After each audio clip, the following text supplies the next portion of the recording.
One day, when it was too rainy to go outside, Miffy's mother said, "This is a good day to paint your room, Miffy. It hasn't been painted in a very long time." "What a good idea," said Miffy. "Can I help?" "Yes," said Father Bunny. "But first we must take everything out of your room." Miffy said, "I have lots of pictures on the wall. I have my cupboard and my bed and my shelf. Can't we just paint around them?" "That won't do at all," said Miffy's mother. "We must take everything out of the room so we can paint the walls evenly." "Very well," said Miffy. "I will help. First, I will take all of my pictures off the wall."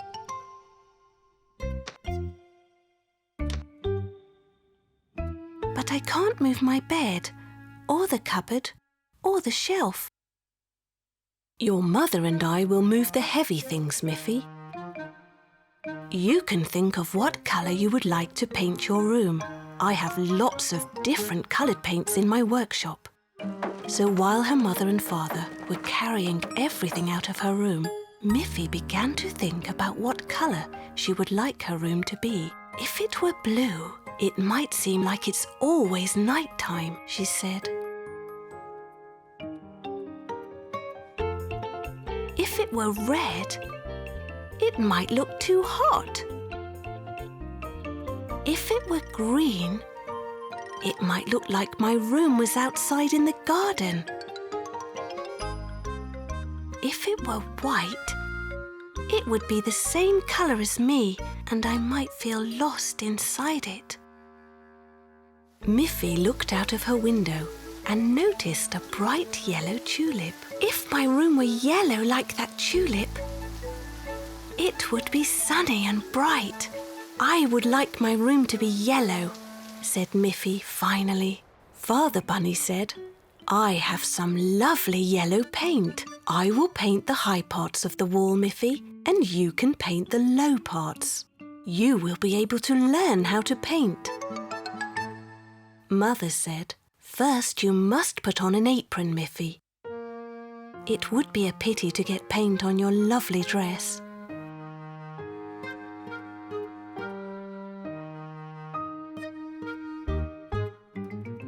So Miffy put on an apron, and her father very carefully mixed the bright yellow paint. He took a big brush and he gave Miffy a small brush. Then they set to work. "Miffy," said Father Bunny, "try to paint up and down in the same direction. Like this."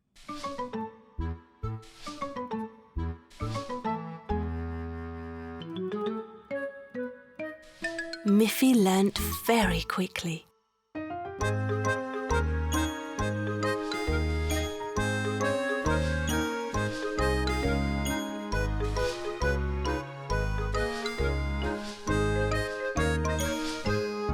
Soon the room was a lovely, happy yellow colour.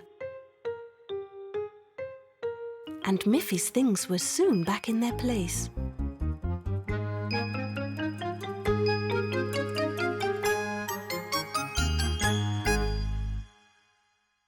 Miffy felt happy too. Her room felt fresh, bright and clean.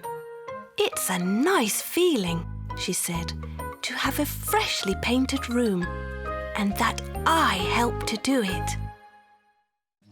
Boris and Barbara were thinking about Miffy's birthday. "What can we make for her?" asked Barbara. "Well," said Boris, "spring will soon be here, and I know that Miffy enjoys seeing the baby birds every year. What if I make her a special birdhouse that she can watch each day?" "Oh, that's a splendid idea, Boris," said Barbara. "It should be painted brightly to attract a mother bird. I will make it an exact copy of Miffy's own house, only very small, just the right size for little birds. I have a picture of Miffy's house to guide me." Boris selected some of his best wooden planks. Some pieces that would make the walls, a strong piece of wood for the floor, and 2 sturdy pieces for the roof. First he drew a plan that showed the right sizes of wood and how they would all be fitted and nailed together. Then Boris measured a piece of wood with his special ruler and used a pencil to mark where the plank should be cut. He clamped the wood to his workbench so it would be held steady. And then he took out one of his sharp saws. He moved the saw back and forth over the line he had drawn with the pencil. He did this for each piece of wood until every part of the birdhouse was cut to the right size. Next, he used a hammer to fasten all the pieces together. Finally, there was a perfect little house. I will use my drill to make a little hole in the house, just big enough for the mother bird to get in and out. She will collect twigs and grass to make a cosy nest inside. Now it's ready for you to paint it, Barbara, said Boris. Barbara Bear had lots of jars of bright paint and a brush for each colour.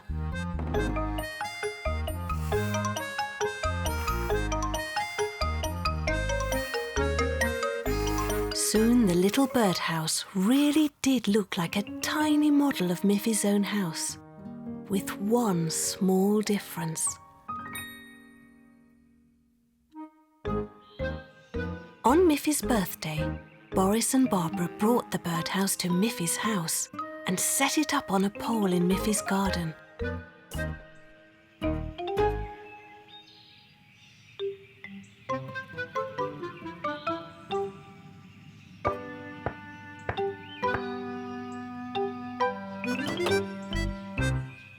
Happy birthday, Miffy, said Boris and Barbara. We have a surprise for you. Come and see. Miffy was delighted with her birdhouse. It looks just like my house, said Miffy.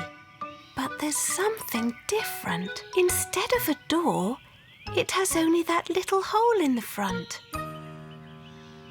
That's a door for birds, said Boris.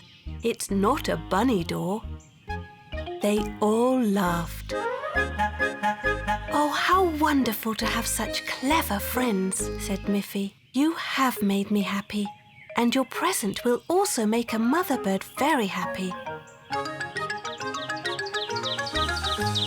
Now we all have something to be happy about.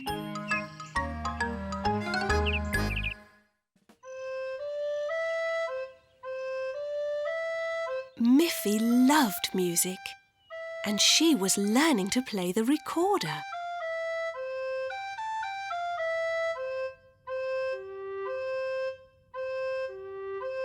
You play that very nicely, Miffy, said Mother Bunny.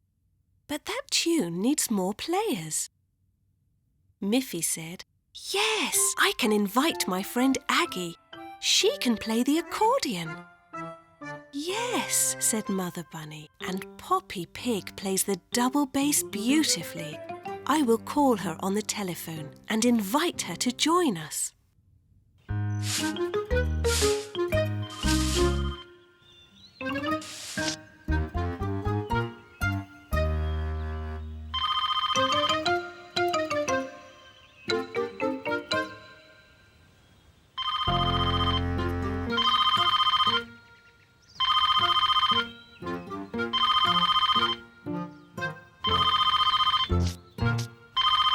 On the telephone, Poppy said, Of course I'll come.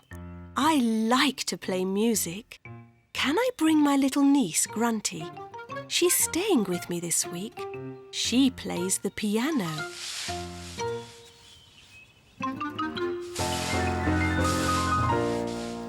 Oh dear, said Mother Bunny.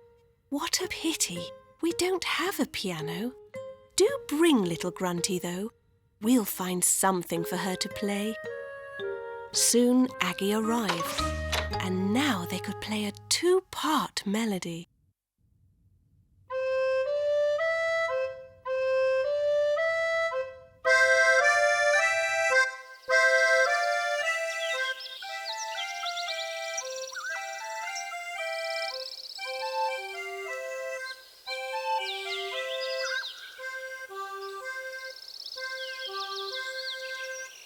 It took a long time for Poppy Pig to carry her big double bass up the hill to Miffy's house.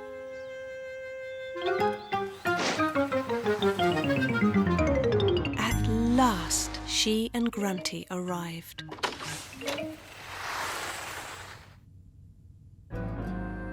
Then Miffy, Aggie and Poppy began to play a three-part melody.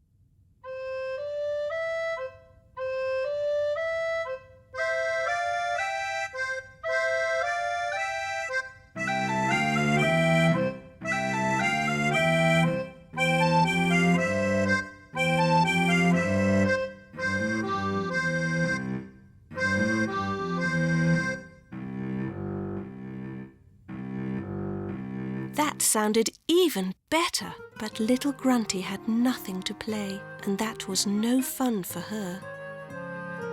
"We have no real piano, Grunty," said Miffy, "but I do have a nice toy piano."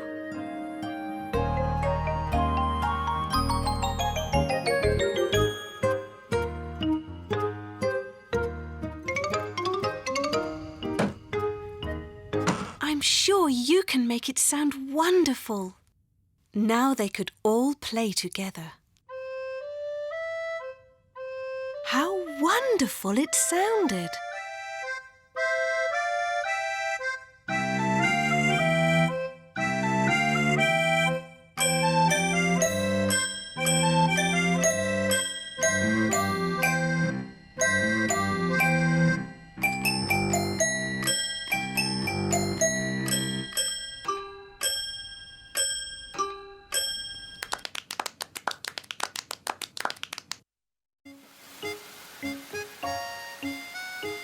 It was a rainy day.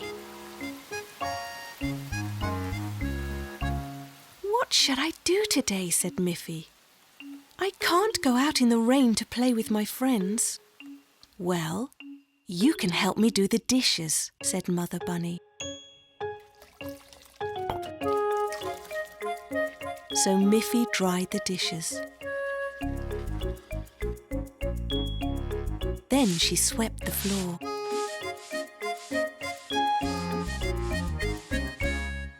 "Thank you for your help," said Mother Bunny.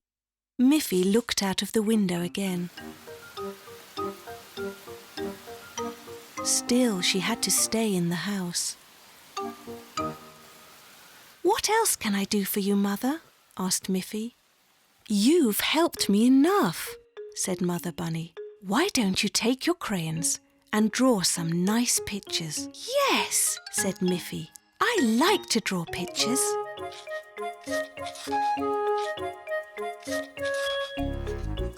So Miffy drew a picture of her back garden with a blue sky and the sun shining brightly.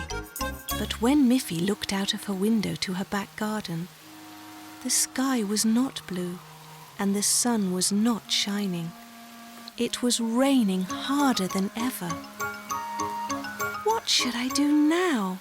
she sighed. "What shall I do, Mother?" asked Miffy. "I've dried the dishes, I've swept the floor, and I've drawn a picture." "Why don't you read a book?" said Mother Bunny. "Oh, that's a good idea," said Miffy.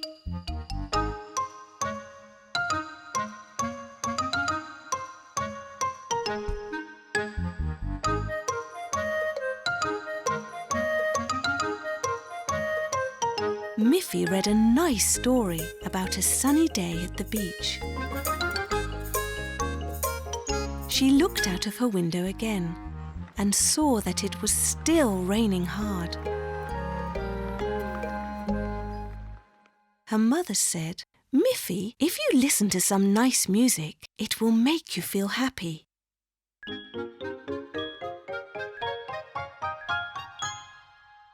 So Miffy listened to some music from sunny Spain.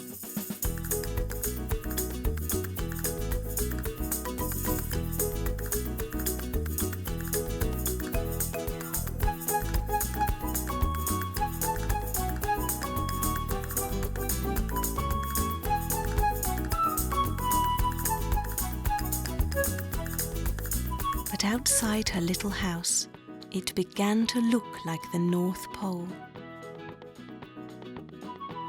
While the music was playing, the rain had turned to snow. Mother Bunny called, "Miffy, Miffy! Look outside! It's so beautiful!" How strange, Miffy thought. It has been raining all day and Mother says it's beautiful. Miffy looked through the window. What did she see? Everything was covered with soft white snow. The sky was blue again. How wonderful! Miffy took a warm coat and a scarf. She dressed herself and ran outside, where she could play with her friends at last.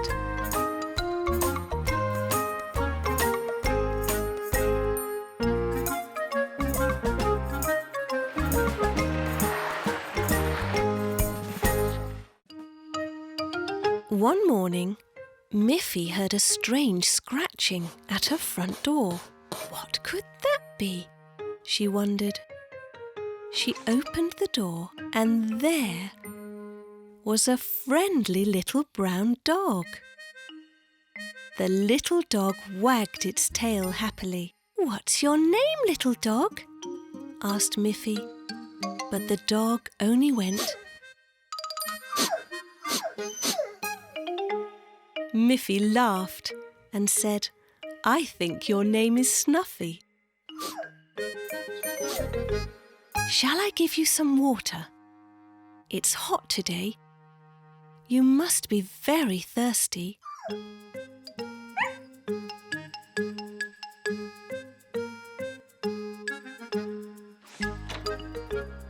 Miffy went into the kitchen.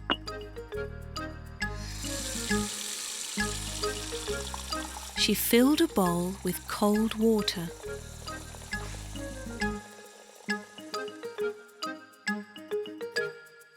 Snuffy happily drank the water. Miffy asked her, "Would you like to play with me in our garden?"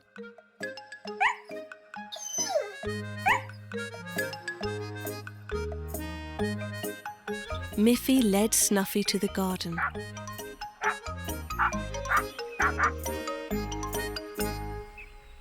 "Show me what you can do. Can you sit?" Snuffy sat. "Can you sit up and beg?" Snuffy sat up. "Can you roll over?" Snuffy rolled over. "What else can you do?" Suddenly, Snuffy pricked up her ears and started running around the house. "What's the matter?" asked Miffy. "Is there something wrong?" Snuffy stopped at the kitchen window and started to bark. Miffy ran up to the window and looked in to see what was the matter. She saw that she had forgotten to turn off the water at the kitchen sink, and it was still running. "What a clever dog you are, Snuffy," said Miffy.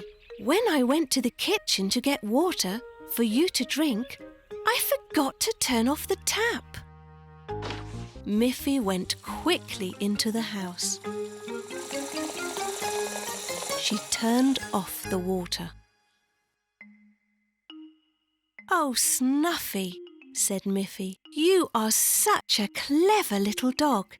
Now you must be very hungry." I'll give you a biscuit, said Snuffy happily. Her little tail was wagging with joy.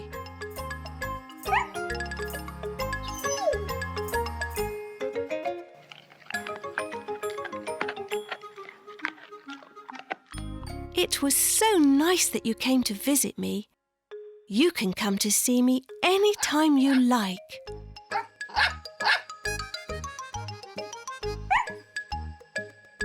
Snuffy barked happily,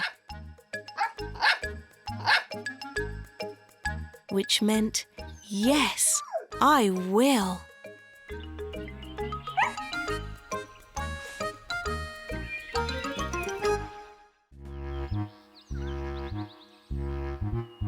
One day, Boris Bear was working very hard. He was sawing logs into planks. Just then, Miffy came into the woods to visit.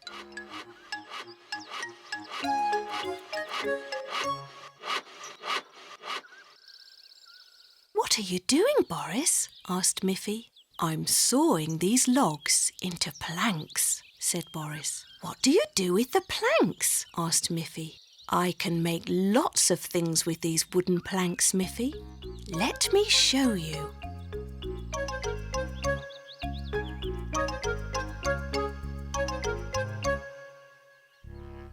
Boris took Miffy into his house to show her what he had made with the planks of wood.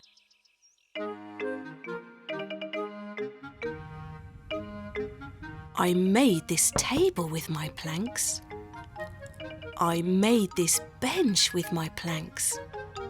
I even made these walls with my planks. I can make almost anything with wooden planks. Come and see." He took Miffy to his workbench. "I'll make something special for you, and while I'm working on it, you can try to guess what it is." Boris put 2 planks side by side on his workbench. "Is it going to be a table?" asked Miffy. "No," said Boris, "it's not going to be a table." Then he put 2 more planks at the ends.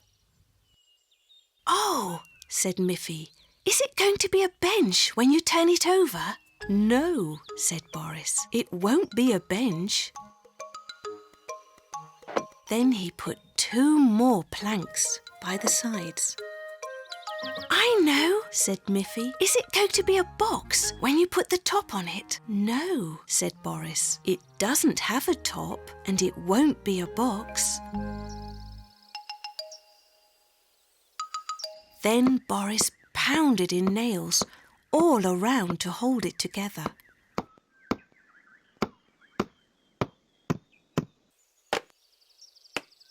Then he took a round log and sawed off 4 pieces.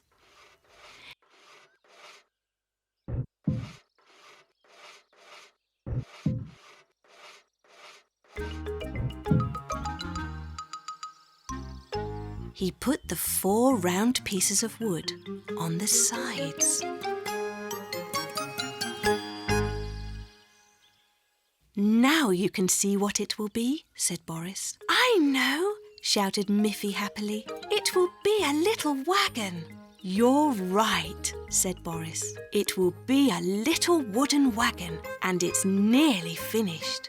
Miffy jumped with joy when she saw it all finished.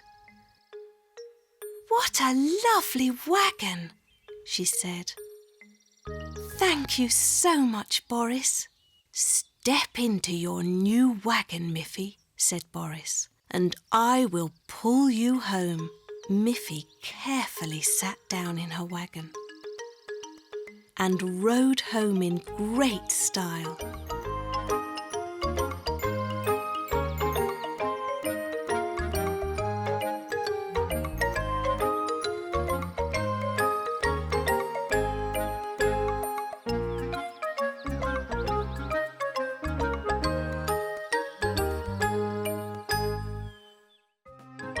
It was a beautiful morning, and Miffy thought, this is a perfect day to visit my Auntie Alice. Miffy asked her mother if she could go to Auntie Alice's house. If you go, you should bring Auntie Alice a nice present, said Mother Bunny. Miffy thought, what kind of present can I bring my auntie? Miffy looked out of her window and saw beautiful flowers growing in her garden. Can I pick some flowers from the garden to give to Auntie Alice? Asked Miffy. Yes, of course, said her mother.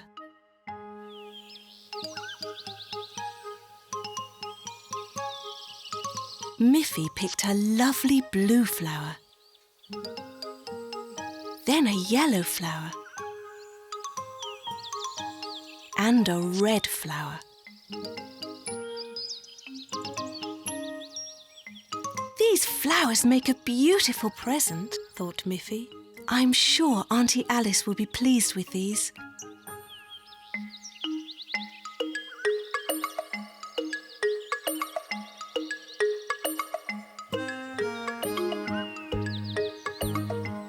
Miffy was walking down the path on her way to visit her Auntie Alice when she passed Poppy Pig's house. Hello, Miffy. What are you carrying? I'm taking some flowers to my Auntie Alice, answered Miffy. Oh dear, cried Poppy. Are you hurt? I'm okay, cried Miffy, but my flowers are ruined. I can't visit Auntie Alice without taking her a present. Don't be sad, Miffy, said Poppy. I will give you a big bunch of fresh carrots from my garden. Your auntie will love them. Oh, that's very kind of you, Poppy. You're my friend, Miffy, said Poppy, and friends always help each other. So Poppy led Miffy to her garden and pulled out lots of fresh carrots and put them in a basket for Miffy to carry.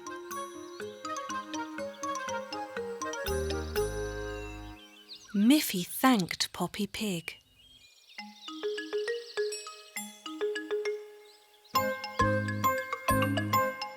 Poppy was a good friend.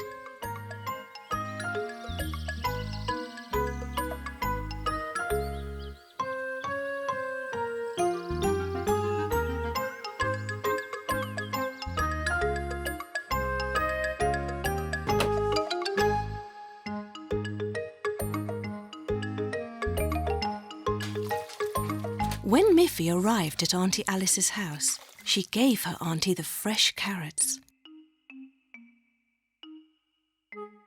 Her aunt was very pleased.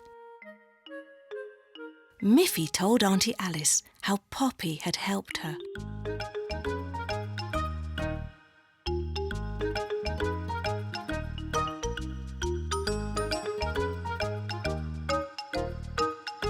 Miffy, Auntie Alice told her, you're lucky to have such a good friend. No one can be happy without friends. No one can be happy without fresh biscuits either, said Auntie Alice, as she put a plateful of warm biscuits before Miffy. They had come fresh from the oven. Thought Miffy. My auntie is a good friend too.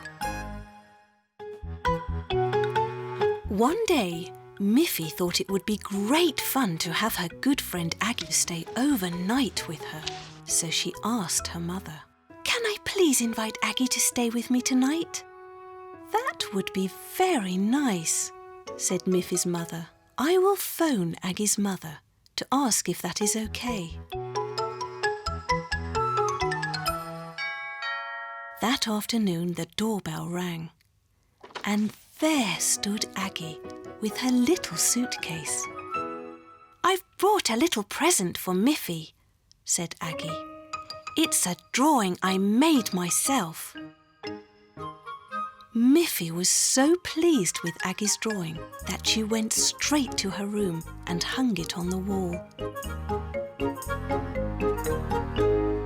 "It's beautiful," said Miffy. Aggie began to unpack her suitcase. She had brought her nightdress, her toothbrush, a little picture book, and, of course, her own little teddy bear. "What a surprise!" said Miffy. "It's almost the same as my teddy bear. Look!"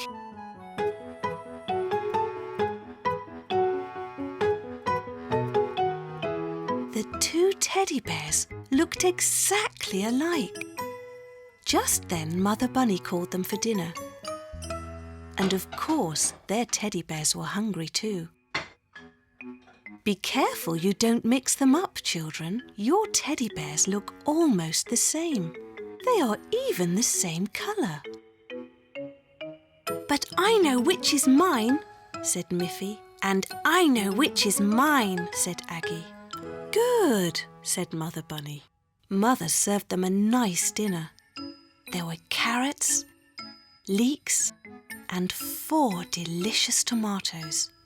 It smelt so good that the little bunny girls ate every bit. After dinner, it was bedtime. "Sleep well," said Mother Bunny, "so that tomorrow you won't be too tired to play." Miffy was feeling sleepy, but Aggie was not. "I can hear strange noises," she said. "That's the wind blowing through the trees," said Miffy. "That's normal." "It's so dark in here," said Aggie. "I can open the door a little," said Miffy.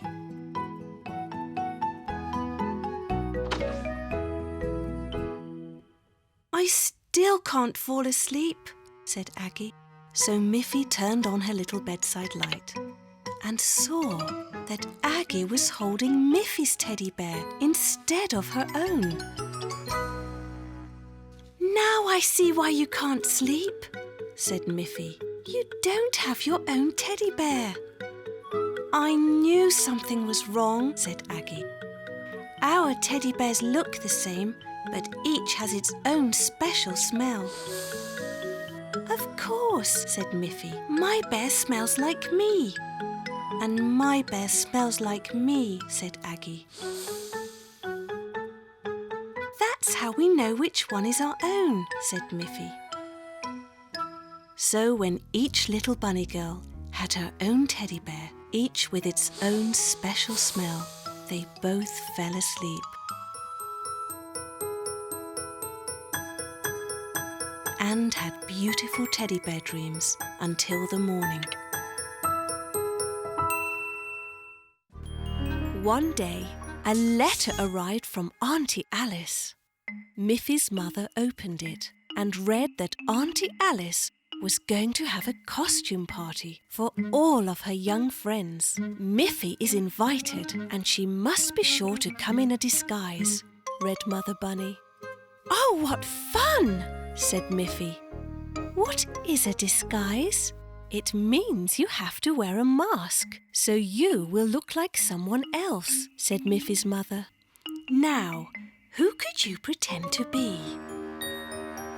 In the meantime, Poppy Pig got an invitation.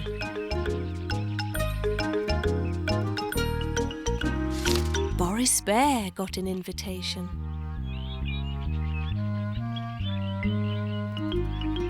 Barbara Bear also got one. Even Snuffy was invited. Auntie Alice had asked all of them to her costume party.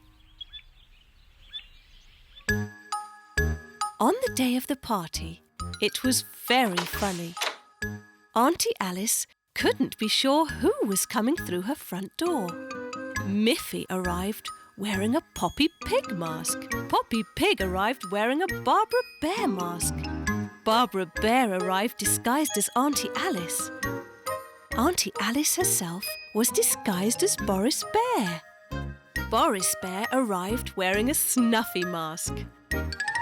And Snuffy arrived wearing a Miffy mask.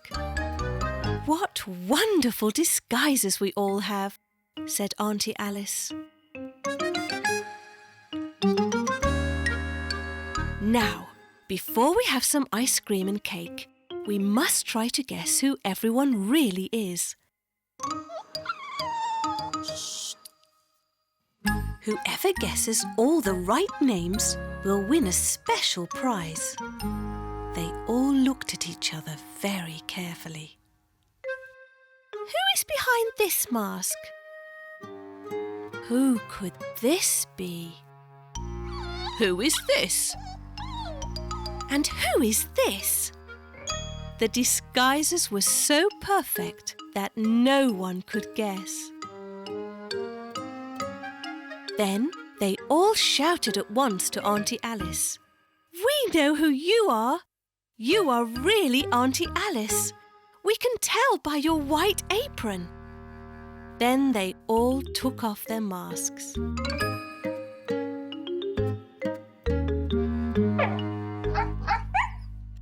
Auntie Alice said, "Well, you all guessed who I was, so you can all have some ice cream and cake. You'll all get a special prize too."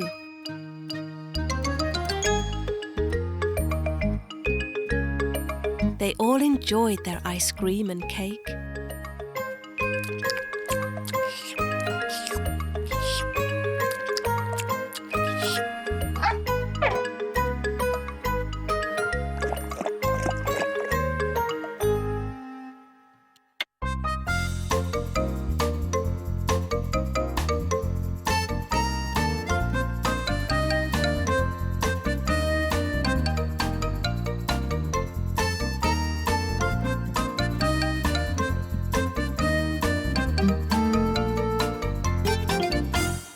After that, each went home with a brightly coloured balloon. And Miffy thought, what a wonderful party that was. But I'm glad I'm really me.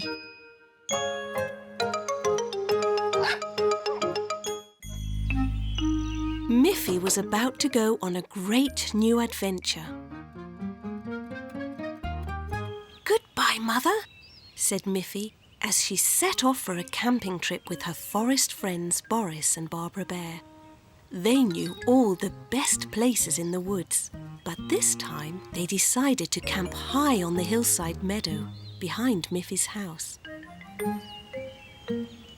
They had to climb up and up, and their backpacks were very heavy. But Miffy was a strong little bunny, and she was able to keep up with Boris and Barbara. At the top of the hill, the countryside looked so beautiful. It was springtime, and the meadows were full of lovely flowers. Birds and butterflies filled the air all around them.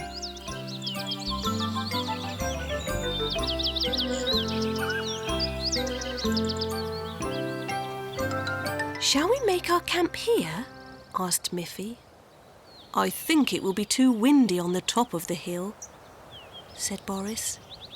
"If we go a little bit down into the valley, we will be protected from the wind." So they went down into the valley. Miffy was beginning to get a little tired. "Shall we make our camp here?" asked Miffy. "I'm afraid the ground is too steep to put up our tents," said Barbara. "I see a lovely lake down there. That would be a beautiful place for our camp." So they headed for the little lake.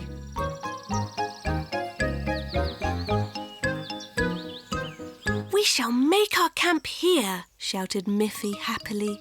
It was indeed a beautiful place, and Miffy was now quite tired.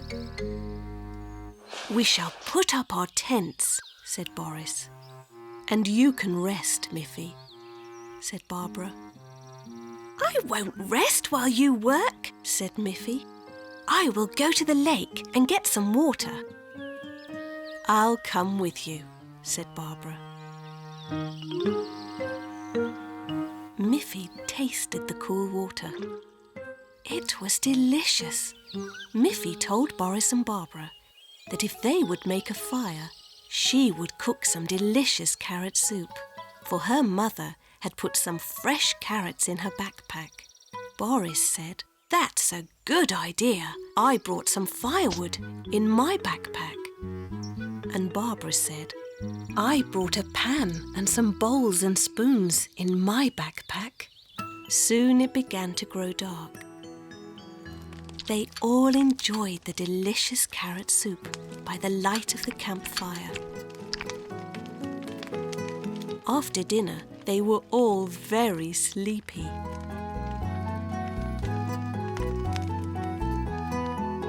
They said good night and went to bed in their tents.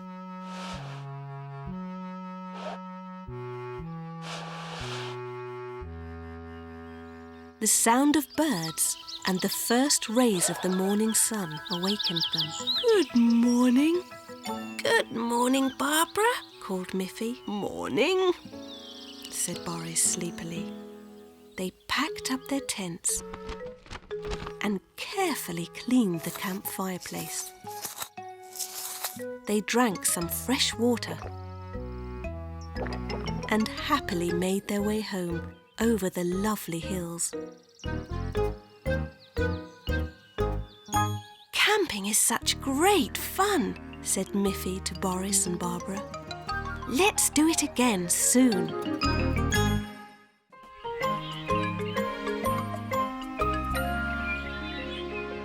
Miffy has a special calendar in her room. It has a mark for each of her family and friends' birthdays. She doesn't want to forget a single one. There is a mark for Boris Bear's birthday and for Barbara Bear's birthday. There is a mark for Poppy Pig's birthday.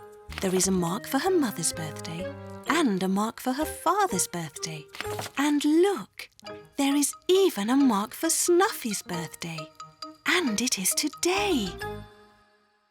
"It's a good thing I have my calendar marked," said Miffy. "It would be terrible if I forgot a dear friend's birthday. But what can I give to Snuffy for her birthday? Can a little dog eat ice cream and cake? I don't think so." So Miffy went to her mother for help. "Mother, today is Snuffy's birthday," she said. "What shall I give her?" "Well," said Miffy's mother, "dogs love to play with toys. Why don't you give Snuffy one of your old toys? You have so many." So Miffy went to her room and looked at all her wonderful toys.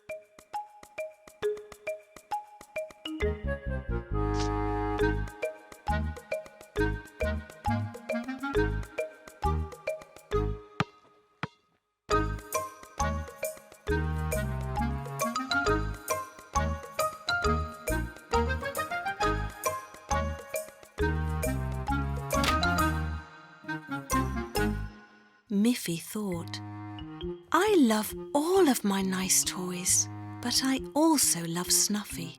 What shall I do? Maybe I should make something especially for Snuffy." She went to her mother and asked, "What can I make for Snuffy?" "I have a pretty bowl," said Mother Bunny. "You can paint Snuffy's picture on it, and it will be a wonderful bowl for her water." Mother Bunny looked under the kitchen sink, and there it was. "What a good idea," said Miffy. "I will use my paint box to make it beautiful, and I will paint Snuffy's picture on it."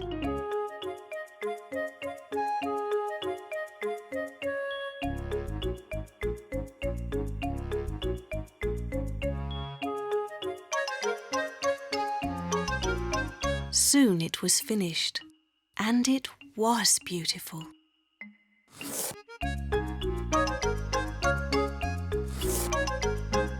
Miffy ran outside and called, "Snuffy! Snuffy! Snuffy! Happy birthday! Happy birthday! Come and get your present," she shouted.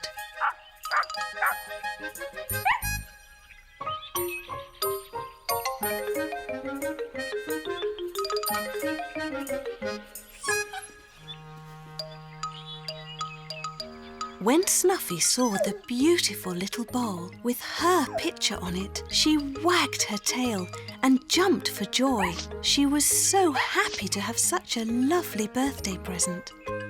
Miffy was happy too, because she painted the bowl all by herself. She took a watering can and filled the bowl with fresh water. Snuffy drank the water from her new bowl and had a very happy birthday.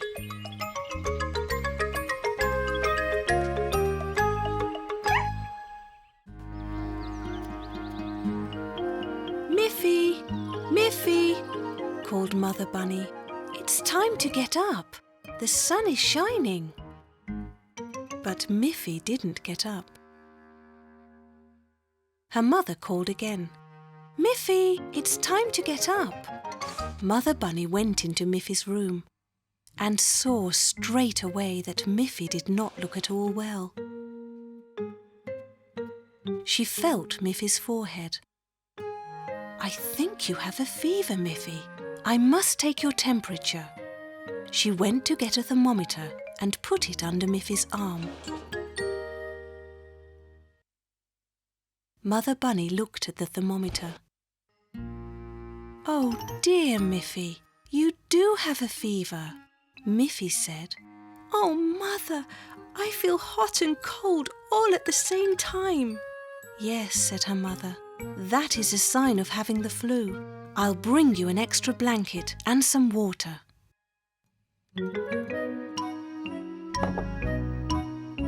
When you have the flu, you must drink a lot. "I'll bring you breakfast in bed. Would you like that?" "I don't feel at all hungry," said Miffy sadly. "If you're not hungry, then you definitely have the flu." "Who can that be so early in the morning?" said Miffy's mother. She went to the door. It was Miffy's friend Aggie. "Can Miffy come out and play, Mrs. Bunny?" said Aggie. "That's a lovely idea, Aggie," said Mother Bunny. "But Miffy's still in bed. I'm afraid she has the flu. I hope she'll feel better tomorrow and can play with you then."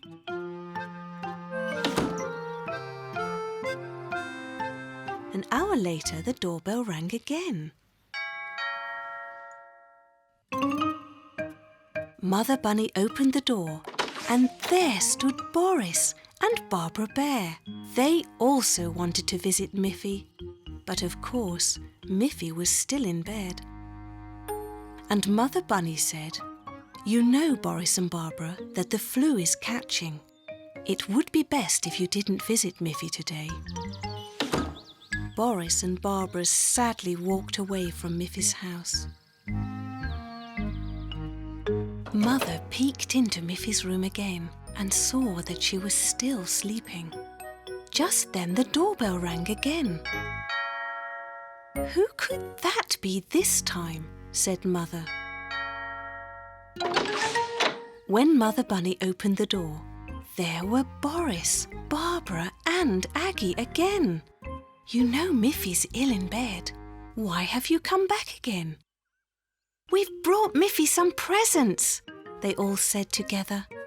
"We want to make her feel better.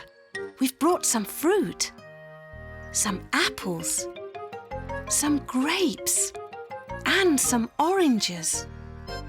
"Thank you," said Mother Bunny. "The fruit will be good for her. I'll take it to her straight away." Mother Bunny brought the fruit to Miffy, who was happy to have such thoughtful friends. She ate the apple first. It was delicious, and Miffy thought she was feeling better already. And sure enough, the next morning she felt much better. And soon was outside, playing happily with her friends.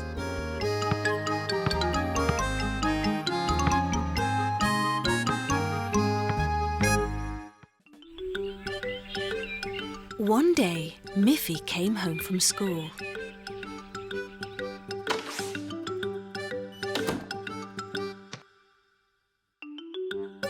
She went into the kitchen and saw that her mother was busy clearing the table. "Hello, Mother," said Miffy. "Hello, Miffy, dear. While you were at school, I had a visit from some friends. We had tea and biscuits, and I showed them the beautiful drawings you made. Now I must wash the dishes and put them all away." "Shall I help you with the dishes?" asked Miffy. "Thank you," said Mother Bunny. "But you must be sure to put everything in its proper place. The forks go with the forks, the spoons with the spoons, and the cups with the cups." Miffy was happy to help. As her mother washed the forks, the spoons, and the cups, Miffy dried them carefully. Then she began to put them away. There were 4 forks, and Miffy put them in their proper place. There were 4 spoons, and Miffy put them in their proper place. But there were only 3 cups. 1, 2, 3. "Mother," said Miffy, "there were 4 forks and there were 4 spoons, but there are only 3 cups." "Oh dear," said Mother Bunny. "Now where is that 4th cup?"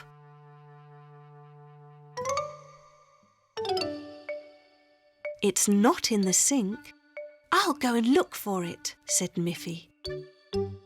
Miffy began to search the entire kitchen. The missing cup wasn't on the oven or in the pot.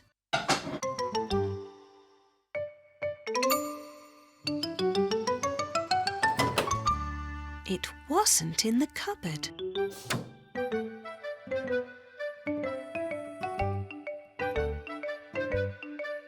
The missing cup didn't seem to be anywhere. "I can't find it anywhere," said Miffy. Said Mother. "Did I leave it on the table?" The 4th cup was not on the table. "But look, Mother," said Miffy. "My drawings are on the table." "Yes," said Mother. "I brought them from your room. You can put them back, but make sure you put them in their proper place." So Miffy took her drawings and went to her room.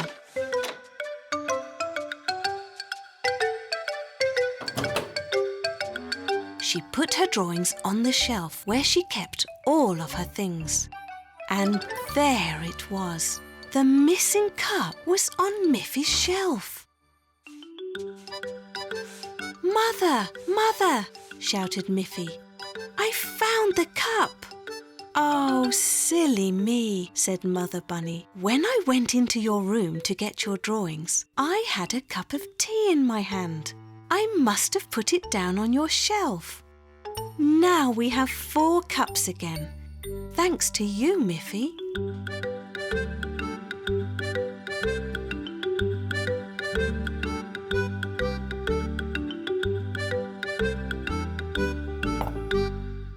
One, 2, 3, 4.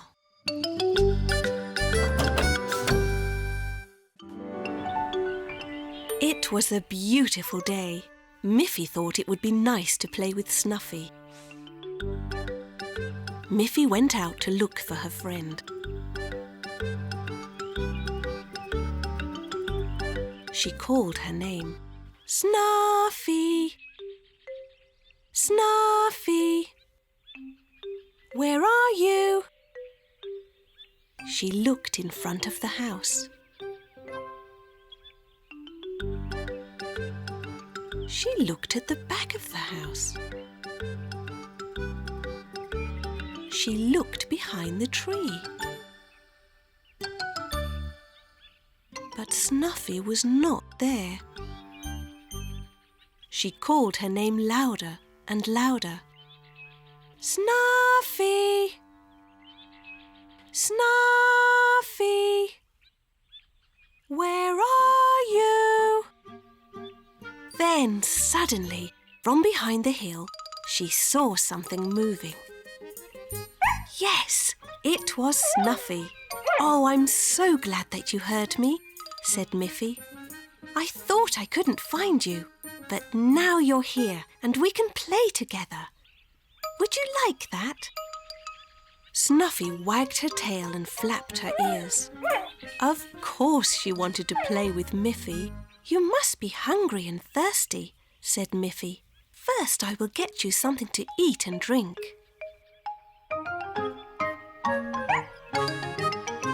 Miffy went into the house and came back with a bowl of biscuits and a bowl of water, one in each hand. Snuffy was so impatient, she jumped up and down and made Miffy drop the bowl of biscuits. They rolled all over the ground. Now, Snuffy, said Miffy, you must learn to be patient. Now all of your biscuits have spilled onto the floor.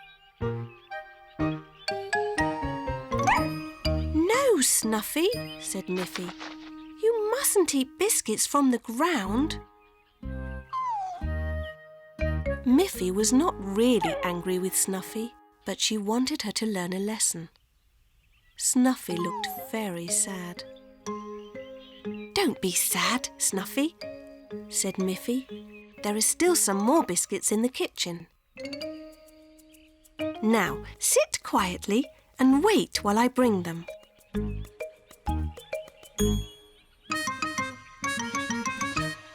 No, Snuffy, said Miffy. You must learn to be patient. Now, sit there and wait. Snuffy decided to follow Miffy into the house. No, said Miffy. You must sit and wait here.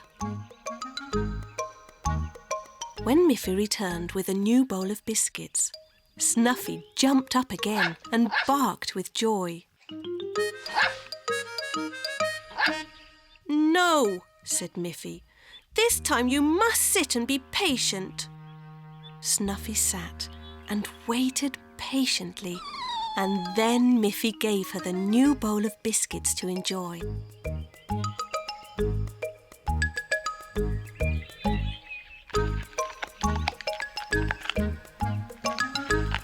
After that, Snuffy had a nice drink of water, and she and Miffy played happily together for the rest of the afternoon.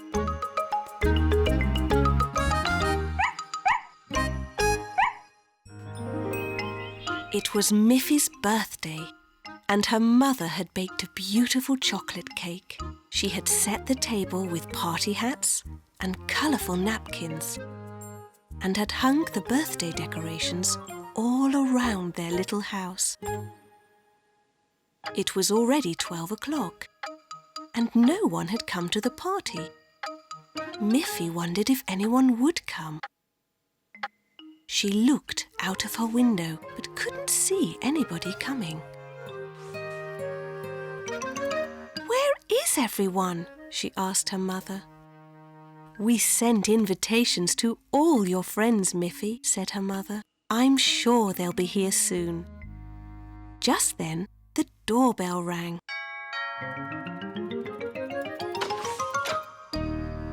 There was Miffy's friend Aggie.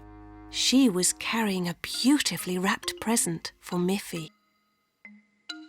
Oh, hello, Aggie, said Miffy. You're the first to arrive. What a lovely-looking present. I wonder what it is. You must wait until everyone is here, Miffy, said Aggie, and then you can open all your presents. Just then, the doorbell rang again. There were all the rest of Miffy's friends. there was Poppy Pig, Grunty, Boris Bear and Barbara. They were all carrying mysterious presents.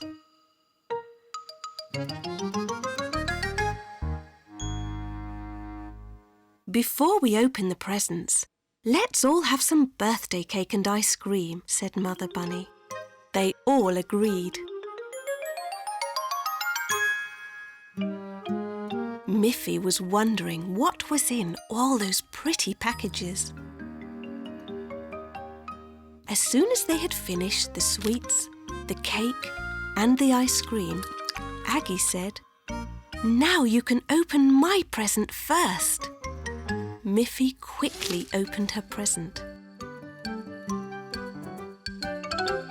There was a lovely book and also a wooden plank. "This is a beautiful book," said Miffy. "But what is the plank for?" "You'll see, Miffy," said Aggie.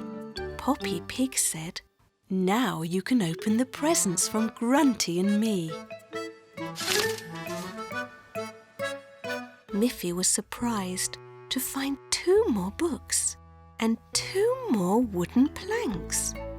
Barbara's present was also a book and 2 planks. "This is really funny," said Miffy. "I can read the books, but what can I do with these planks?" "Well, you'll just have to open the present from me," said Boris Bear, "and then you will see." The present from Boris was only an envelope, but when Miffy opened it, she understood the joke.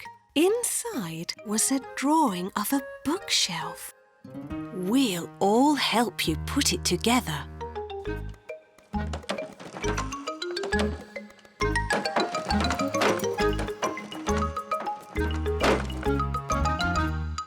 Soon Miffy had a beautiful bookshelf. All the planks fitted together perfectly. "It's just what I needed," said Miffy happily. "Now I have more space for all my books and toys. Thank you all for the wonderful surprise." Miffy's Auntie Alice was a dancer when she was young. She still loved to dance, and she decided to give dancing lessons to Miffy and her friends.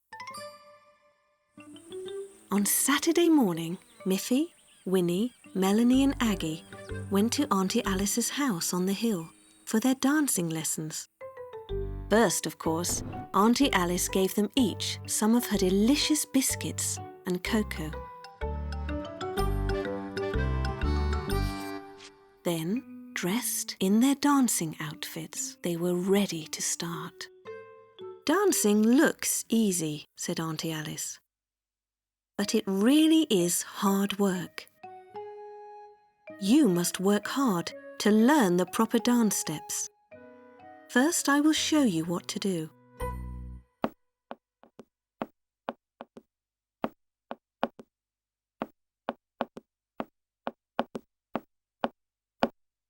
Now, you girls try it together.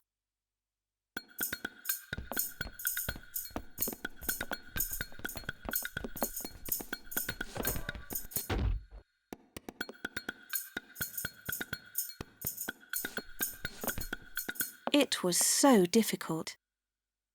But when Auntie Alice played the rhythm on the piano, they finally got it right.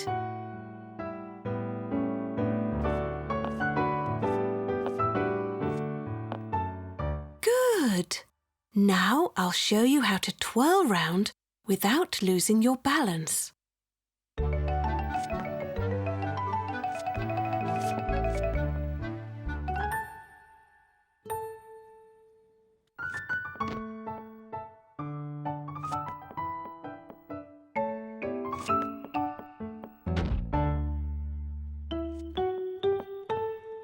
"You will feel sore sometimes," said Auntie Alice.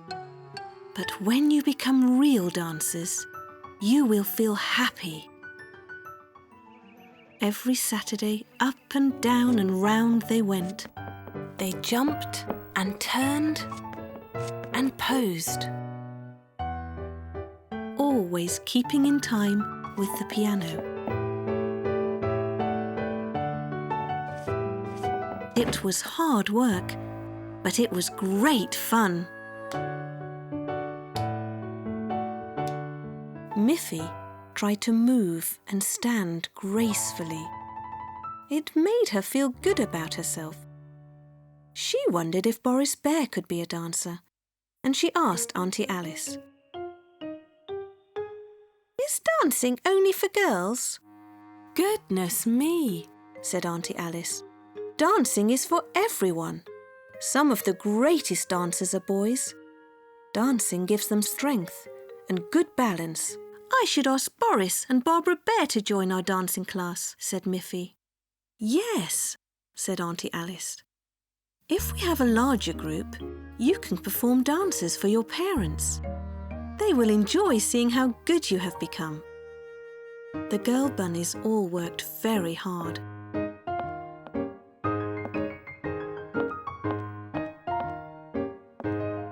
Miffy wondered, would Boris really like to be a dancer? On her next visit to Boris Bear's house, Miffy was surprised to discover that Boris was a dancer.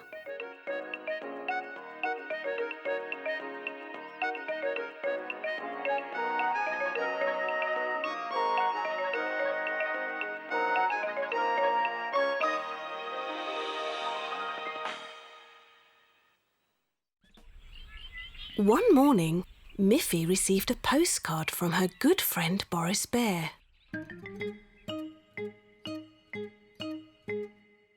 Boris lived in a wooden house he had built all by himself.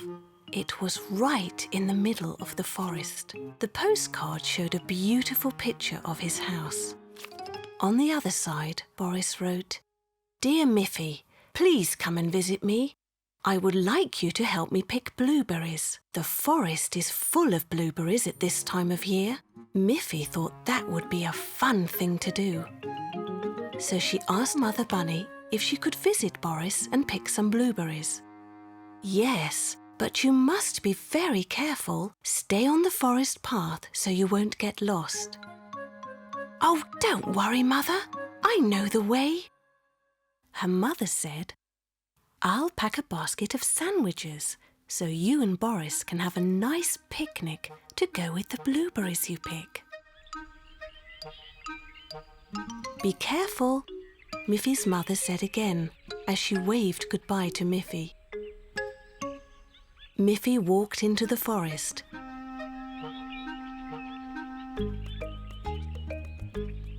She heard birds singing.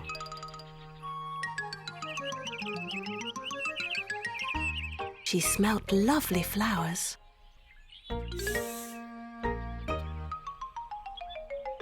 She saw many colourful butterflies flitting this way and that. The forest was full of wonderful things to see, smell, and hear. She looked to the right. She looked to the left. She looked up. She looked all around. Suddenly, she looked straight ahead, and there was Boris's house. Boris came out to greet her. "Hello, Miffy. I'm so happy you could come. There are so many delicious blueberries to pick in the forest."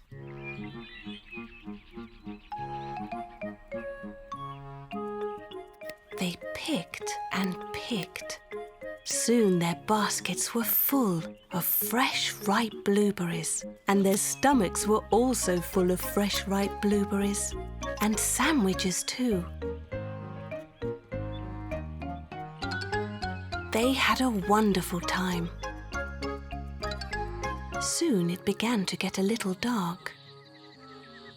"Oh," said Miffy, "it's time for me to go home." "Do you think you can find your way?" asked Boris. He was a little worried that Miffy might get lost. "Don't worry, Boris. I know the way," said Miffy. and she started to walk home with her basket full of blueberries. But it started to get darker and darker. Miffy looked to the left. She looked to the right. But all of the trees looked the same. "I'm afraid I am lost after all," said Miffy. "No," said Boris. "You're not lost. I shall show you the way out." Miffy was pleased to see that Boris had been following her on her way home. He walked with her all the way to the edge of the forest. "Here we are," said Boris. "There is your little house. Now you can find your way home by yourself." Miffy waved goodbye to Boris, and she thought, "I'm so glad to have such a good friend."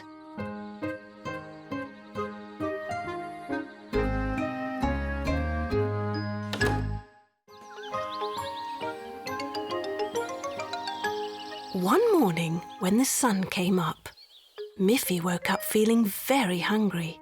"I would love to have some nice fresh carrots for breakfast," she said. She looked in the kitchen. There were no carrots there. She looked in the cupboard. There were no carrots there. She looked on the table, and there were no carrots there either. "Oh dear," said Miffy. "When you have a taste for carrots, nothing else will do." Miffy felt very hungry. Just then, the doorbell rang. Miffy opened the door, and there stood her friend, Poppy Pig. "Come in, Poppy," said Miffy. "I would like to offer you some breakfast, but I don't have any carrots."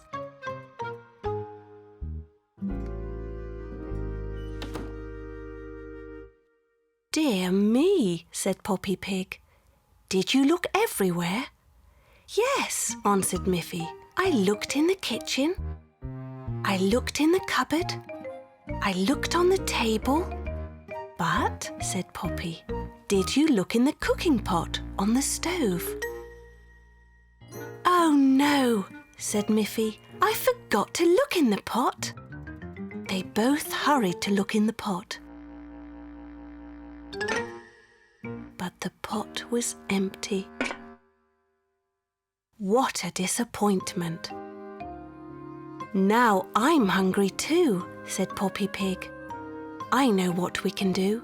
We'll walk to my house. I have some lovely carrots growing in my garden." "But I walked past your garden yesterday, Poppy, and I didn't see any carrots there." Poppy laughed. "Let's go to my garden and I will show you some." Miffy wondered how that could be. Do carrots grow in just one day? And together they walked towards Poppy's house. Miffy was very puzzled. When they arrived at Poppy's garden, Miffy looked and looked, but could not see a single carrot. "But there are no carrots here," said Miffy, who was very disappointed and still very hungry. "I knew they couldn't really grow in one day." "Of course not," said Poppy. "But there are carrots here, Miffy. You just can't see them." She reached down and pulled a lovely carrot out of the ground. "Aha!" said Miffy. "Carrots grow under the ground. That's why I couldn't see them." "Please, Miffy, take as many as you like," said Poppy.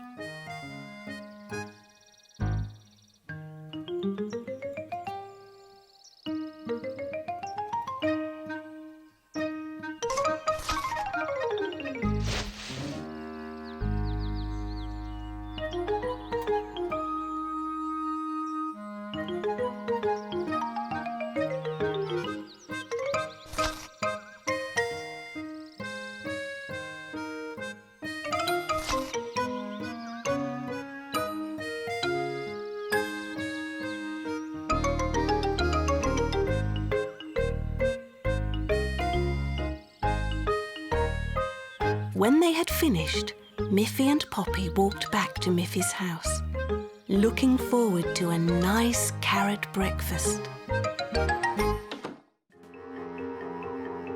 Miffy was looking out of her window on a stormy day.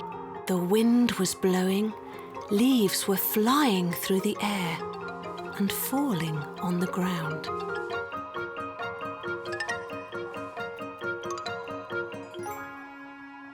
But soon the sun came out and the wind stopped.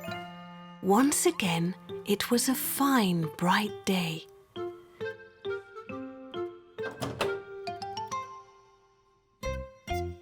Miffy took a ball and went out to play.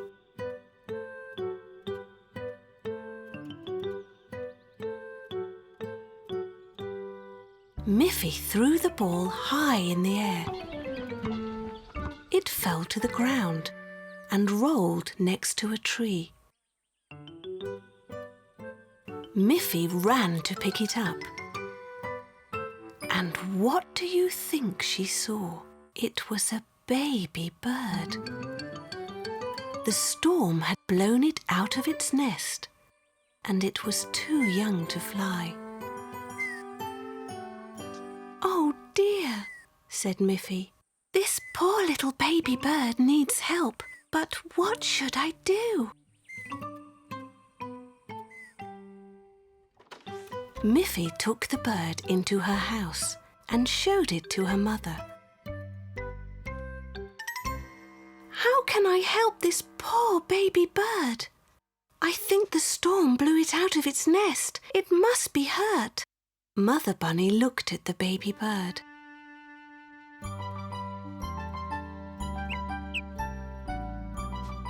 "I think the bird is okay, Miffy." "Oh, that's wonderful, Mother. Can I keep it? I will wash it and feed it and make a nice little bed for it." But Miffy's mother said, "I don't think a house is the right place for this little bird. It needs its own mother. She must be looking for her baby."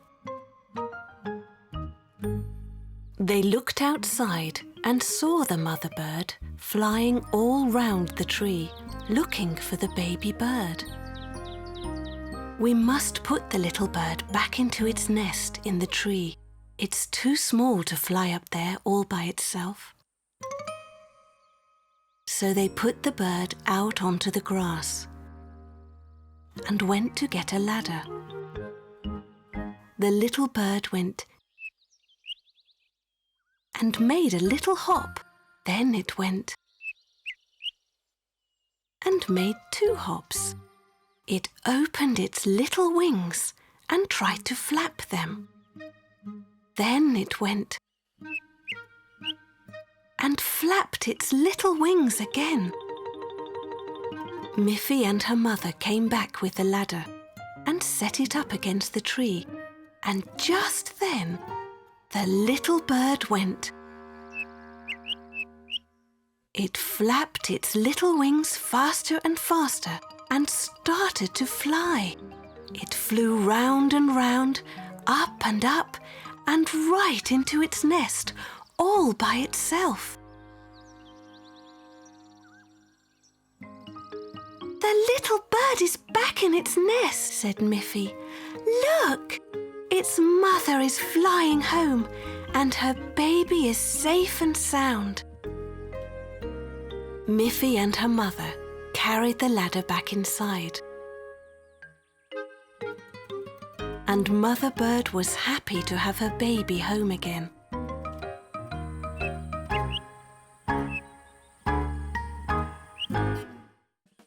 Miffy was playing in the garden with her ball when Poppy Pig's niece Grunty came running over to Miffy's house. "Miffy! Miffy!" shouted Grunty. "Let's play hide and seek." "That's a great game, Grunty," said Miffy. "But there are only 2 of us. We need more than 2 people to play hide and seek." "Look, Miffy, here is Snuffy."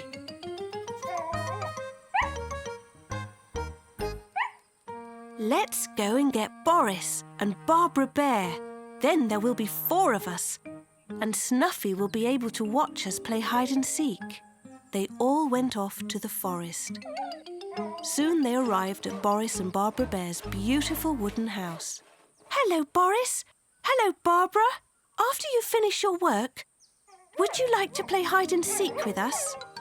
Yes, said Boris. We would love to play hide and seek with you. We have finished cutting the logs now, so we can play. Let's start. Who will be the seeker? No, Snuffy, said Miffy. That wouldn't be fair. You could sniff around and find us too easily. You can have fun just watching us play. I'll be the first seeker, and everyone else can hide. Miffy turned her back and slowly began counting to 10. 1, 2, 3, 4, 5, 6, 7, 8, 9, 10. Miffy opened her eyes and shouted, "Here I come! Ready or not!" Miffy began to search the forest. Meanwhile, Snuffy ran up to a tree and began to bark. Boris came out from behind the tree. "That's not fair, Snuffy. Miffy is supposed to find us." Then Barbara and Grunty came out from behind the trees where they were hiding. "Now we have to start all over again," they said. "Yes," said Miffy. "You're not supposed to be the seeker, Snuffy. You're not supposed to bark. You must stay quiet and let me look for everyone who is hiding." Once more, Miffy turned her back and closed her eyes, while Boris, Barbara and Grunty all ran off to hide. This time, Snuffy was very quiet. "Here I come! Ready or not!" shouted Miffy. She began to look behind every tree. "I see you, Boris!" "I see you, Grunty!" Wherever she looked, Miffy could not find Barbara. Where was she? "I'm worried that Barbara may be lost," said Miffy. "I've looked behind every tree. Now you can bark, Snuffy. Help us find Barbara."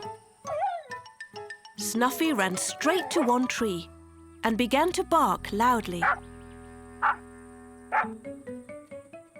But Barbara wasn't there. Snuffy carried on barking.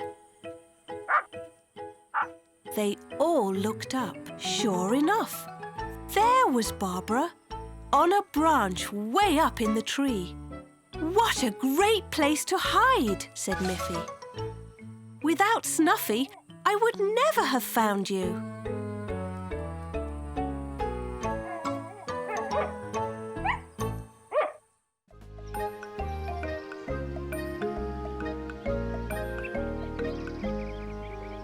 In Miffy's schoolroom, there was a plain white wall. Miffy raised her hand and asked her teacher, "Wouldn't it be nice if we could decorate the wall with some pretty paintings? We can make some pictures and put them up on the white wall." "That's a great idea, Miffy," said her teacher. The teacher handed out paper, pencils and paints. Soon everybody was busy drawing. Miffy drew a lovely flower. Melanie made some drawings of seashells. Aggie drew a fish. Winnie drew a boat with flags on it. Miffy used yellow paint for her flower and green paint for the stem and leaves. Aggie painted her fish with blue and yellow stripes. Winnie coloured her boat blue. She painted the flags red, yellow and blue. "I don't know what to draw next, said Melanie when her picture was finished. Neither do I, said Winnie. But we need lots more pictures to cover the wall, said Miffy. Come on, children, said their teacher. It's a lovely day outside. Bring your drawing things and let's go outdoors. You will find many things to draw if you look around. Soon the children were looking all over the playground. Miffy found some more colourful flowers to draw. Melanie drew a picture of a tiny red butterfly. And Winnie made a drawing of a very large tree. There were many different things to draw outside.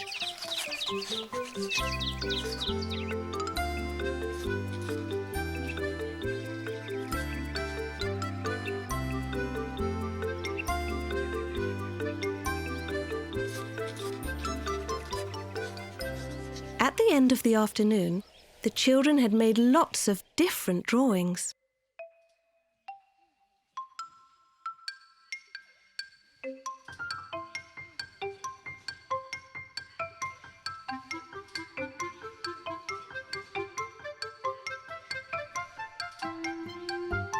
The teacher was very happy with all the new pictures for the wall. But would they all fit? We must be careful to put all of the paintings close together, so that there will be enough room for all of them, she said. But there was not enough room, and some of the children were disappointed that their paintings were not on the wall. Melanie raised her hand. I've an idea, she said. Why don't we change the paintings every day so that everyone can have a chance to put their painting on the wall? What a good idea, Melanie, said the teacher. That's just what we shall do. And that way we can make even more drawings. All the children cheered. Miffy said, "Now it will be more fun than ever to study here." And this was true. Every day, the classroom wall was decorated with different beautiful paintings. Miffy and Melanie were playing together in Miffy's garden, throwing a colourful ball back and forth.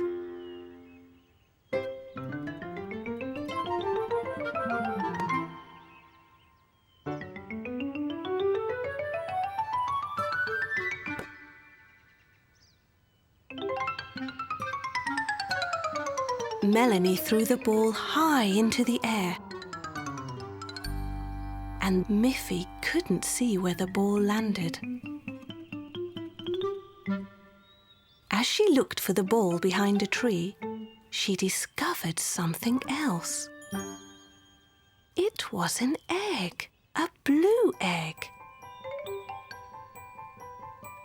"How lovely," said Miffy. She forgot all about her lost ball and looked with wonder at the little blue egg. "What do you think is inside it, Melanie?" she said. Just then Poppy Pig came by.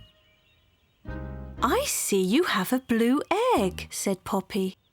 "Do you think you get blue carrots from blue eggs?" "I don't think so. Carrots don't come from eggs." Melanie said, "My granny says that blue eggs have blue socks inside of them." "I don't think so. You buy socks in a shop. Eggs come from birds. There must be a bird's nest in one of these trees." Melanie looked up and saw a bird's nest with a big red bird sitting in it. Miffy wondered, can a blue egg come from a red bird? Poppy said, "I'm pink and my mother and father are also pink." Melanie said, "I'm brown and my mother and father are brown too." Miffy said, "Maybe with eggs it's different. We know that yellow chicks come out of white or brown eggs." Poppy Pig lifted Miffy high enough so that she could put the blue egg back in the nest and under the red bird. The mother bird nestled over the blue egg and sang a happy song.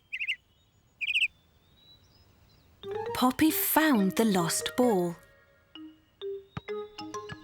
They all had great fun playing with the ball together.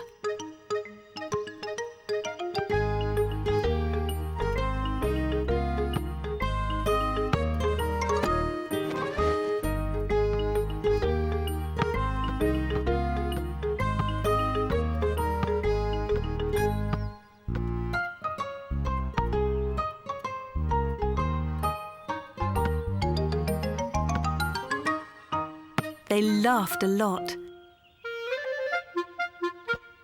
Suddenly, their laughter was joined by another sound. It was the cheeping of a baby bird. There it was, a tiny red bird in the nest. Miffy realised that a colour on the outside doesn't tell you what's inside. I knew all the time that carrots don't come from eggs, Miffy, said Poppy Pig. I was just making a joke about the blue carrots. Me too, said Melanie. Of course I know that socks don't come from eggs. Now we know that red birds can come from blue eggs, said Miffy. How wonderful!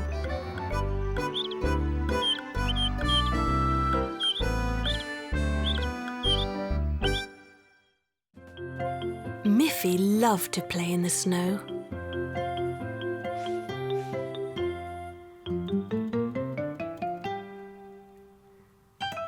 She loved to ride her sledge down the snowy hills.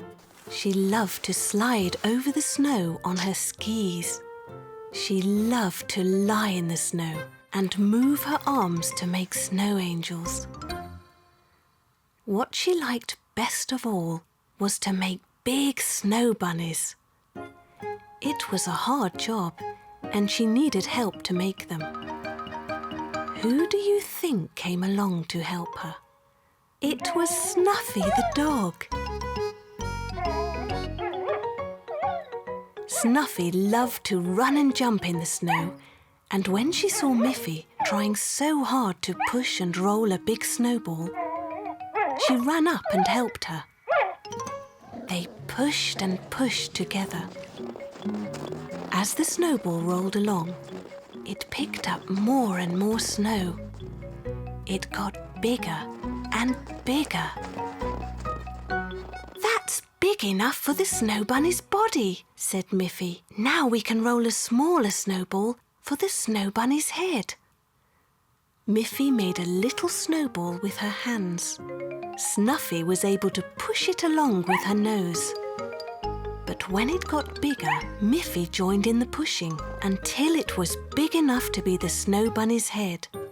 Now we must put it on top of the big snowball, said Miffy. No matter how they tried, they could not lift the heavy snowball. Just then, Miffy's friend Boris Bear arrived. Hello, Miffy, said Boris. What are you doing? We're trying to make a giant snow bunny, said Miffy, but its head is too heavy and we can't lift it. I have an idea, Miffy, said Boris. I was taking these planks to my workshop, but we can use them to make a ramp to the top of the big snowball. Boris placed the planks against the snow bunny's body.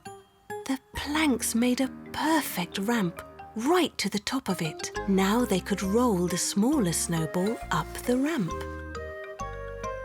It was still hard work, but it was not so hard as lifting it would be. There it was! At last, the snow bunny's head was resting right on top of its body. Then Miffy went to find 2 sticks to make the ears.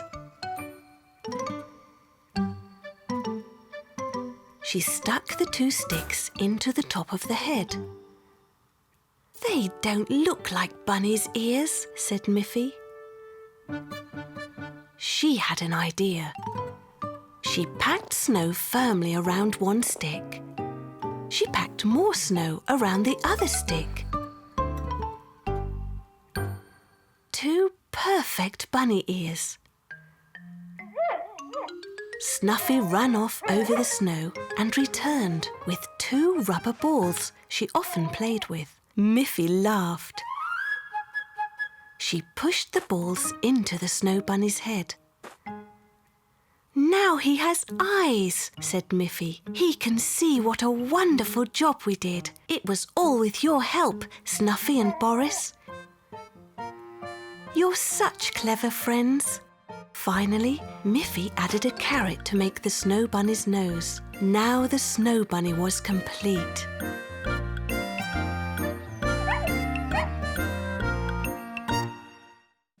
One morning, Miffy looked out of her window. What did she see? A beautiful kite was flying above her house. Miffy looked down the kite string to see who was flying it. Far away, at the other end, Miffy could see Poppy Pig's niece, Grunty. She seemed to be having a lot of fun. Miffy climbed onto her scooter and rode as fast as she could to Poppy Pig's house. Good morning, Grunty. Where did you get that beautiful kite? I would like to have one too. It would be such fun. Boris Bear made it for me as a birthday present. Boris is so clever. He can make almost anything. Would you like to hold the string, Miffy, so you can see what fun it is to make the kite fly? Miffy took hold of the string and flew the kite. She had so much fun that she could hardly wait to have a kite of her own. Thank you, Grunty, said Miffy. I will go and ask Boris if he will make me a kite. Off Miffy went, riding her scooter through the forest as fast as she could. When Miffy got to Boris Bear's house, she asked him if he would make her a kite. Yes, Miffy. I'm happy to make you a kite, but as it's not your birthday, you must help me. But I don't know how to make a kite. Don't worry, Miffy. I'll show you how. We'll build the kite together, step by step. Firstly, Boris took 2 thin pieces of wood, one long and one short. He placed the short piece across the long piece and then held them while Miffy tied them together with a piece of string. Then Boris tied a longer piece of string all around the 4 ends of the wooden pieces. The frame of the kite was ready. Boris took a piece of bright red paper, cut in the shape of the frame. Now we must fold the paper over the cords and glue it, so that it will stay fastened onto the frame. Then the kite must also have a tail. Miffy took some strips of coloured cloth and tied them along another cord. She attached it to the bottom of the kite. It looked beautiful. Now we only have to attach a long piece of string. Then we can go out and fly the kite. Miffy held the string tightly and Boris held up the kite so that it could catch the wind. The kite went up and up. It danced in the sky. It was beautiful. Suddenly, it dived downward, straight into a tree. Miffy pulled and pulled on the cord, but the kite was stuck. How shall we get the kite out of the tree? Said Miffy. She was very sad. Boris was already climbing the tree. He freed the kite and let it fall to the ground. The forest is not a good place to fly a kite, Miffy. There are too many trees. I'll take the kite to my house, said Miffy. There are not as many trees there. Thank you so much, Boris, for this beautiful kite. Miffy took the kite home on her scooter. She had such a wonderful time flying her new kite. There were 2 lovely kites in the air. One belonged to Grunty and one belonged to Miffy. One afternoon, Miffy and Melanie were playing in Miffy's garden. "I will pretend to be a princess," said Miffy, "and you can pretend to be the queen, Melanie." "That will be fun," said Melanie. It was good fun. Princess Miffy and the good Queen Melanie had a lovely afternoon.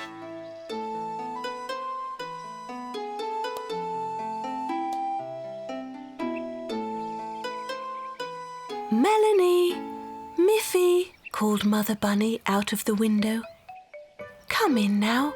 It's time to go to bed." Soon Miffy and Melanie were tucked into their beds. "Would you girls like me to read you a bedtime story?" said Miffy's mother. "Oh, yes! Please read us a story," said Miffy and Melanie. "Here is a nice story about a princess and a queen. Would you like to hear it?" asked Miffy's mother. Miffy and Melanie laughed. They thought it was funny that Miffy's mother had found a story that was just the same as the one they had played in the garden. It was a wonderful story, and both little girls listened with wide eyes to every word. When she finished reading the story, Mother Bunny turned out the lights and said, "Sleep well, little ones. Tomorrow is another day." When it was dark, Melanie whispered to Miffy, "That was a wonderful story. Wouldn't it be good if we could read another one?" Miffy turned on her bedside lamp.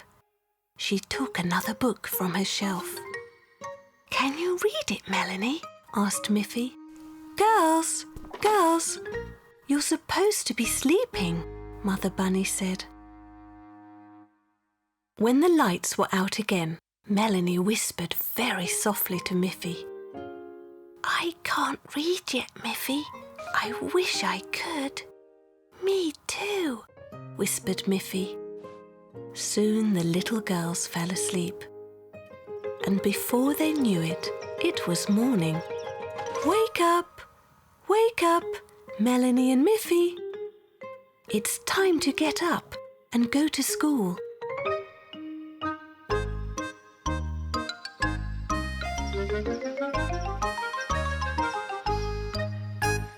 At school, the teacher asked the class, "Do you like stories, children? Would you like to be able to read them yourselves?" Miffy and Melanie looked at each other. "That's just what we would like," whispered Miffy to Melanie. All that day, the children began to learn how to read letters and words. It was very exciting. At the end of the afternoon, the teacher said, "I have a nice storybook here.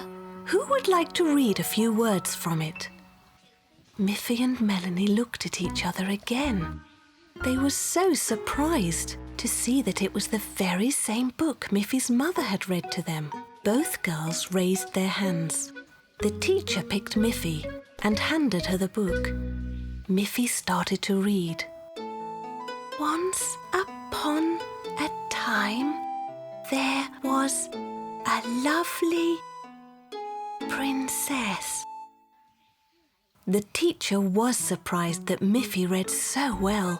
"You've learnt to read very quickly, Miffy," she said. "I know this story by heart."